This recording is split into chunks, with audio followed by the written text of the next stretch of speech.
Thank you. Thank you all for coming and being a part of my audience. This is my final activity or assignment in EFD 620.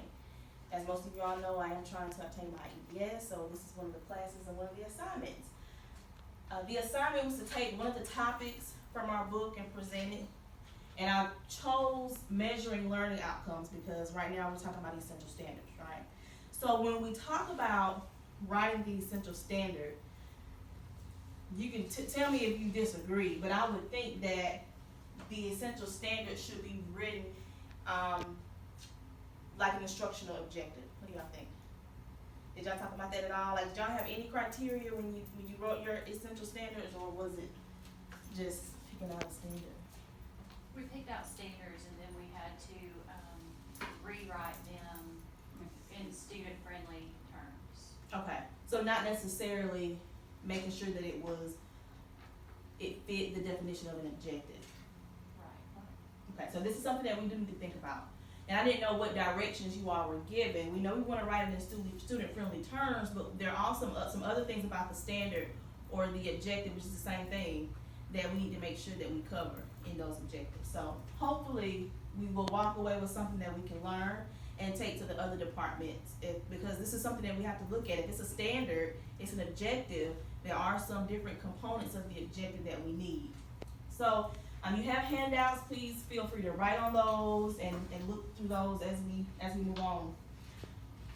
What I hope that we learn today, some of the outcomes I hope that we take away would be to describe the components of a well-written instructional objective, differentiate between learning outcomes and activities, because that's the difference.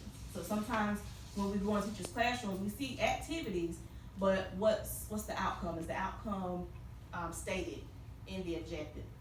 We're going to differentiate between observable and unobservable learning outcomes, and then we'll also talk about some of the conditions and the criteria and performance levels that need to be in those instructional objectives. I want to include this slide because I want us to focus on the big idea. Okay, we know that it's supposed to be that all students get that viable curriculum, that guaranteed curriculum for each student. So we're focusing on learning, collaborative culture, and it should be governed by results. So we will have to go back and revisit these essential standards to make sure that they're written. I know you've done it in friendly terms, but today we'll find out if some of those standards are written objectively. And so remember, the 4 critical questions of a PLC is, what do we want students to learn? How do we know if they've learned it? What will we do if they don't learn it? And then what will we do if they already know it? And we start with our essential standards. That's our focus for this year. Next year, school year's focus will be writing common assessments. And then the year after that is putting those interventions and challenges in place, or actually addressing those challenges. So when we talk about writing instructional objectives, the first thing we need to know or make sure that the objective has is that it's clear and concise. So it needs to be clear. And working with the English department, the ones that you all have picked out, to me, have been clear. I have some questions, but from an educator standpoint, very clear. And it should have a behavior inside of the objective that is observable. Any special conditions need to be met. Like if we say a student should be proficient in this, what are the conditions? Like, is there a time frame? Should it be done by the end of the semester, end of the quarter? And then also the performance level. Is there a certain percentage they need to get right on an exam to make sure that they have mastered that standard or objective? Now first, and so that's like the keys to writing instructional objectives. You want to make sure they have those 4 things. So we're going to come back and visit that slide, because at the end I'm going to ask you to write an instructional objective using these 4 keys. So identifying learning outcomes. When we talk about identifying learning outcomes, those outcomes are either going to be an outcome, which means end. So I read, in one of my references, I read that whenever you start to write an objective or think about a test, you want to start with the end in mind. Like, what do you want students to learn? So we're going to look at some different objectives, And what I want you to think about, does it have an outcome or is it just an activity? And I shouldn't say just an activity because activities are important. Okay, look at this one. By the end of the semester, the child will identify pictures of words that sound alike. Does this have an outcome or is this an activity? Well, I'll tell you, it has an outcome because it says that they will identify pictures, and that's an outcome. The child will demonstrate an appreciation of poetry. That would also be an outcome because they would be able to demonstrate it. The student will subtract one-digit numbers with 80% accuracy. That would also be an outcome. They're able to subtract it. So outcomes are like evidence. Like, did they create something? Did they have evidence to support that they actually did what the objective said? What about this one? The student will show a knowledge of correct punctuation. What do y'all think about that one? Would you say that would be an outcome or just an activity? Does it need to be more specific on how they show? Like, they show by identifying, they show by subtracting, they show by, So what if they did say they show by identifying? Would that be outcome or activity?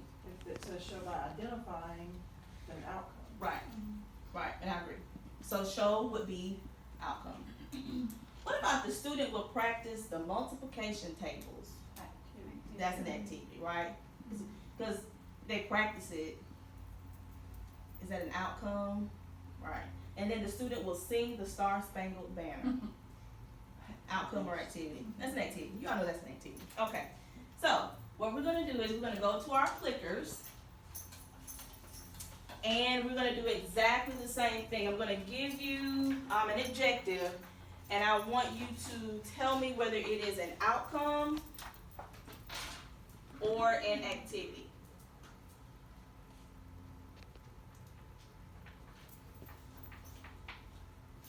If it is an outcome, you're going to turn your card on side A.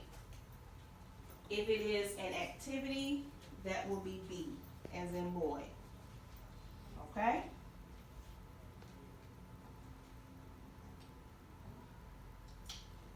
Fixing a car radio. I think I might have said opposite. So A is activity, sorry, and B is outcome. Fixing a car radio. Whenever you have your answers, either A or B. A for activity or B for outcome.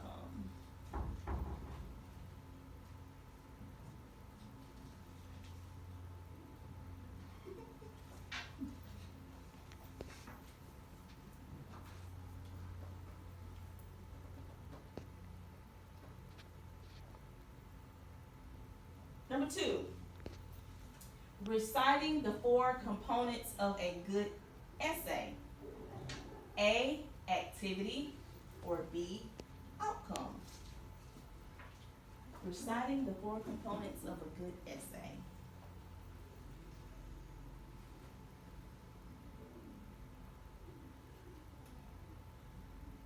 Okay. Number 3, adding signed numbers correctly. A, activity, or B, outcome.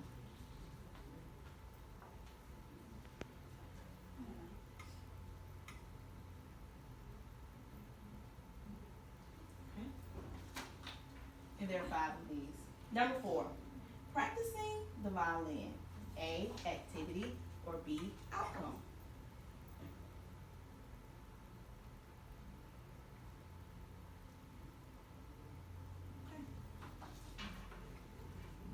And number 5, recalling the parts of speech. A, activity, or B, outcome.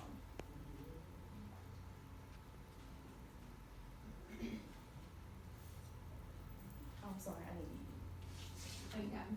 Yeah, you got me too. you. Okay. All right.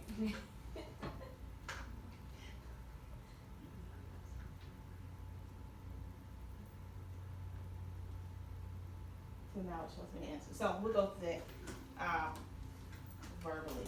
We will go through that. So the first one was fixing a car radio. And I will give you the answers. You don't have to tell me what you have. So fixing the car radio is going to be an outcome. Mhm. An outcome. Why would it be an outcome and not an activity? You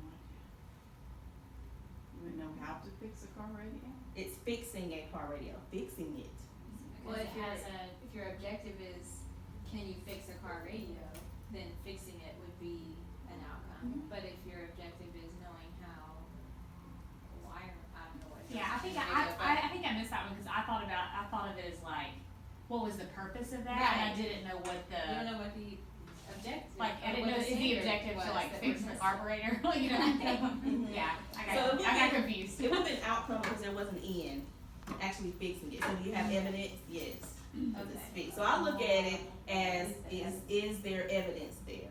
And I thought I did my clickers wrong because everybody was red. And so I said, maybe I did something wrong. Maybe one of them was green. I'm not sure. And then the second one was reciting the 4 components of a good essay. Was that outcome or activity? Reciting the 4 components of a good essay. And I know some of my English teachers might just read it as not 4, huh? Y'all just look kind of like, Well, the if there are 4. the reciting part, if the goal or the standard is can the student recite the 4 parts, well then reciting is a measurable outcome. But that's probably not the standard, right? The standard is probably, can they produce a piece of I think writing I that overthought it. follows that? Yeah, I'm overthinking all of them. I think I overthought it. It's an outcome. Yeah, I missed It's that one. reciting it, you have your evidence, you have your finished product. Number 3, adding signed numbers correctly. That's an outcome. That's an outcome. Mhm. Practicing the violin, That's an activity. that's an activity. And what about recalling the parts of speech? That's an outcome. That's an outcome. Yeah, so do you see the difference? Now I do. Between Now out- it took me 6 Yeah. years. Yeah, it took me the first 3 to get there, yeah. So that's the difference between outcome and activity. And we're actually gonna have another clickers in just a minute. So identifying observable and measurable outcomes. Now I will say when I looked at the outcome versus the activity, it was a little tricky at first because I was thinking a little differently. But then like I didn't don't overthink it. Either they have evidence or they don't. You know, for activity. But observable and measurable, I think this is a lot easier to identify. The student will show a knowledge of punctuation. Is this objective observable? Could you actually observe this? Yeah. Could you measure it? You can measure it. So sometimes in the objective, it might not show how it would be measured, but if it can be measured, it will be a good objective. Does that make sense? So now we're going to do the exact same thing, but we're going to look at if the objective is observable and measurable. So could we observe this objective? Because if you can't observe the objective, it's not going to be a good one. Okay? So we're going back to our clickers. This time we're going to try to get it where it will show the answer when we're done. Circle the initial sound of words. A for observable and B for unobservable.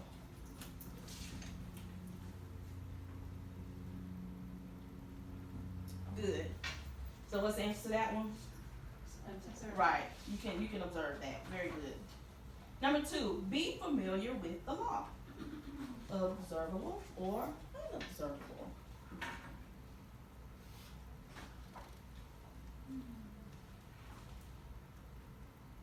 That's right. So is that observable or unobservable? That is unobservable, right? And I like to use this example when I ask teachers what their classroom rules, and one of them is, respect others, respect everybody. And this is kind of like, is that enforceable? Like, you cannot enforce that. You cannot, because if they're not respectable, what do? And then who's to say their definition of respect and yours? So the same thing with our objectives. They have to be measurable. Okay, next, add 2-digit numbers on paper. Observable or unobservable?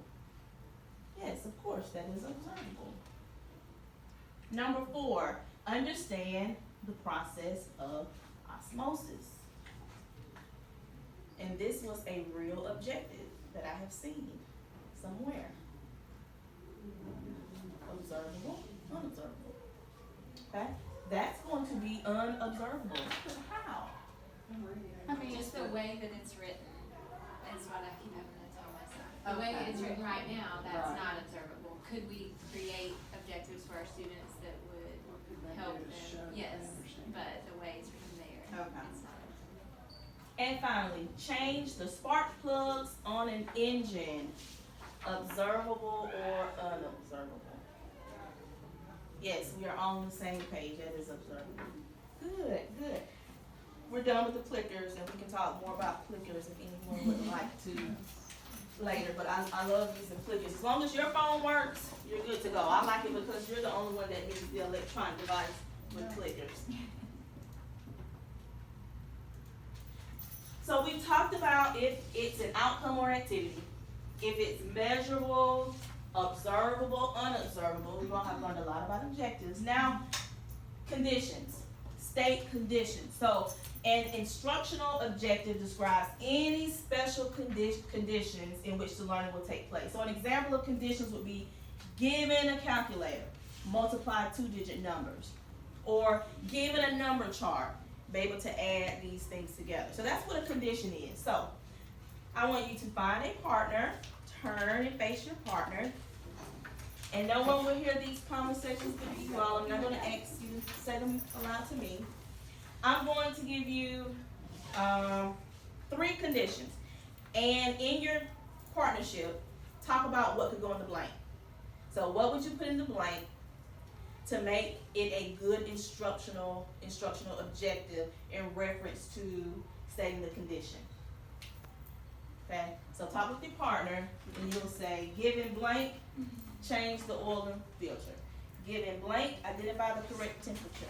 Given blank, add 3-digit numbers. Go ahead and talk, and then we'll share in just a minute. I do not know what we need to change.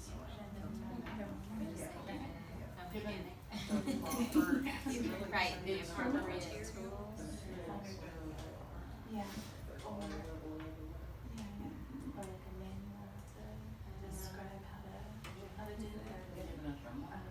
Yeah. Adding 3-digit numbers that we didn't check out. Yeah, that's Yeah. a good point. Yes. Given a couple of 3-digit numbers.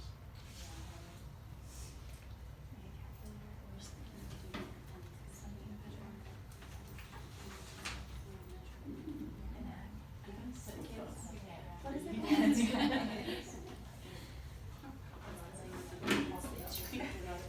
Okay, so given blank, change the oil and filter. What did somebody say? Given what? What did y'all say? A manual? Oh, given a manual. Instructional manual? Okay. We said the proper materials, cause we didn't really know what those materials were. We, Given the proper materials. Anything else? Anybody put given an engine? Or given a car? Well, I kinda said that first, Oh. and then she said or manual, and I said, well, yeah, that'd be a lot easier. Show on paper. What you do. You gotta start with, you gotta start with an engine. Given, but you get my drift, because when we go into these essential standards and these the objectives do have to be written correctly. So we've gotta have, they gotta be clear. We gotta have outcomes and not activities. Now for the learning targets, it's gonna be a little different. The learning targets are activities. But when we talk about an objective, it's like go on the board, what's the objective for the day? Oh, I should be able to tell the conditions and the outcome. Given blank, identify the correct temperature. Given what? Thermometer? Anything other than thermometer? Go ahead. We said a chart. Given a chart? Good. And then given blank, add 3-digit numbers. Calculator. Calculator, here's my cell phone. Number chart. So, those were conditions, okay? Do you have to have a condition in every objective, you think? Something? No, this just depends on the objective, how it's written. Criterion level, so indicates how well the behavior is to be performed. this is what I'm used to seeing a lot of when we write for like ASIP. When I was at a Title I school, when we wrote those objectives, had to be very specific. Like, 70% of 8th grade girls will score 70 or higher on the CRT or whatever. So that's kind of like what criterion is. An example would be given 2-digit addition problems. The student will compute all answers correctly. So it gets more and more specific as we talk about the different components of the objective. So this is an example of criterion levels given 2-digit addition problems. In your groups again, I want you to turn, talk, and how would you complete these sentences to make it a good instructional objective? Number 1, given 10 words, recite those that contain a silent E with blank % accuracy. And then number 2, the student will swim freestyle for 100 yards in less than what? And then number 3, the good student must be able to leap tall buildings blank. Talk about it with your partner, and then I want you to share your answers, please.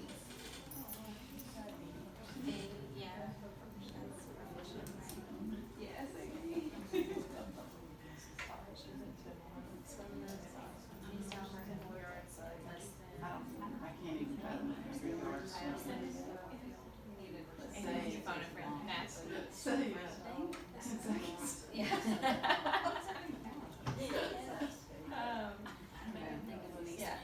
I can't even tell them. Yeah. We're gonna go all in. The good student must be able to tall buildings in a single bound, right? Yeah. 5 sounds good. Or start with 3, tall building.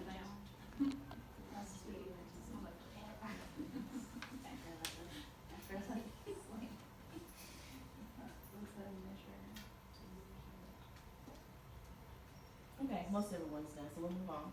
Give me your answers for number 1. Given 10 words, recite those that contain a silent E with blank % accuracy. What percent? 80. Anybody say anything other than 80? Okay, good. The student will swim freestyle for 100 yards in less than 10 seconds. okay. 5 minutes. Okay. The good student must be able to leap tall buildings In a single bound. in a single bound. Yeah. Why is in a single bound better than quickly? Because it's measurable. Because it's Right. measurable. Right. So when we look at our objectives, they have to be measurable. So very good. And can we measure all of those? Yes. Because nobody said the student will, and everybody said 80%, which is good. You could have said 70% if that's what you want to measure, but we know that 80% is that good number, right? And then leap tall buildings in a single bound. Not just great, because you can't measure that. So good. So a summary of what you all have learned today is the components of a complete instructional objective. I'm also going to give you a way to remember that, the ABCDs. Learning outcomes are going to be your ends or your products. The learning activities are the means. It's the process of how we get to the end. And then objectives may be analyzed to determine their accuracy by A, B, C's, and D's of writing objectives. Okay, so I got this actually from another reference. If you remember A, B, C's, and D's of writing objectives, the audience. Who is your audience? Think about who your audience is. A lot of times we start objectives, the student will be able to, especially with our learning targets. The behavior, what is expected to be learned, or what should they be able to do at the end? This was something that I didn't get to later on in teaching. It was, I was never taught, make your test first. You what you're going to teach them, but make your test. If you make your test, then you know exactly what the objective should be, and you know exactly what they should know. A lot of times we teach, and then we make our test, and it's kind of a little unfair. But you want to make your test, and then create your objectives from that, because your test is your end. That's the one that counts as 60% of the grades, and you want to make sure you do that, and then base what you have on the test, and you write your instructional objectives around that. So the A is audience, B behavior, C is a condition, those important conditions. Remember when you all talked about those conditions? Given a calculator, you would do this, or given a number chart. In English, I guess you could say given reading the first two chapters of the Crucible or something like that, but you wanna put conditions. And then the degree is the criterion of acceptable performance, you know, by 80%, or by the end of the semester, or with 70% accuracy. These are my references. Thank you all for being such a great audience, but we will actually take this to help others when we write our essential standards, because they have to be written objectively. And sometimes our standards that come from the State Department, sometimes they're not. Should be, but sometimes they're not. Okay, one last thing before we go. One last thing. This is your exit slip, okay? This is your standard. Identify characteristics of organisms within each of the 6 kingdoms of life. I want you to rewrite this to whether it is a well-written instructional objective. Can we do it with a partner? Sure, sure. Identify characteristics of organisms within each of the 6 kingdoms of life.